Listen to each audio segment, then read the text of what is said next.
એક વાત માર્ક કરજો, યુટ્યુબમાં કોઈ પણ કન્ટેન્ટ ક્રિએટર હોય ને તો લગભગ બધાની આ વાત તો હોય જ. એટલે બધા લગભગ કહેતા હોય કે મોટાભાગના વિડીયો જોનારા લોકો સબસ્ક્રાઈબ નથી કરતા, તો સબસ્ક્રાઈબ ન કર્યું હોય તો કરી નાખજો.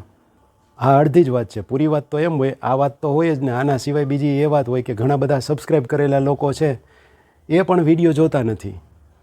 તો મહત્ત્વનું જોવે એ છે કે સબસ્ક્રાઈબ કરવું એ છે. એ બે વચ્ચે હું તો એને માનીશ મહત્ત્વનું કે જે લોકો જોવે ને એ ઇમ્પોર્ટન્ટ છે. સબસ્ક્રાઈબ કરવું હોય કે ના કર્યું હોય શું ફેર પડે, પણ બધાની અલગ અલગ માન્યતાઓ હોય. ઘણાને એવું હોય કે આપણે આ જે કન્ટેન્ટ ક્રિએટર છે એના વિડીયો મિસ ન થાય એટલા માટે સબસ્ક્રાઈબ કરી રાખતા હોય, પછી ટાઈમ ન મળતો હોય એટલા માટે જોવાતું ન હોય વિડીયો. અને ઘણાને એમ હોય કે આ વિડીયો સારો છે પણ હવે આગળ પછી આવા સારા વિડીયો બનાવે કે નહીં ખબર નહીં, એટલા માટે વગર સબસ્ક્રાઈબ કરીને જોતા હોય કે ભવિષ્યમાં જો આ ટાઈપના આપણને ગમે છે એવા વિડીયો આ ચેનલ ઉપર વારંવાર આવશે તો આપણે સર્ચ કરીને સબસ્ક્રાઈબ કરશું. એટલે મેઇન છે ને કન્ટેન્ટ ક્રિએટર પોતાના કન્ટેન્ટ ઉપર ધ્યાન આપે ને એટલે સબસ્ક્રિપ્શન ઓટોમેટિક આવી જાય. કોઈને કહેવું ન પડે. એને ગમતું હશે તો જ વિડીયો જોતા હશે ને એને રસ વધારે લાગશે તો એ સબસ્ક્રાઈબ પણ કરી લેશે.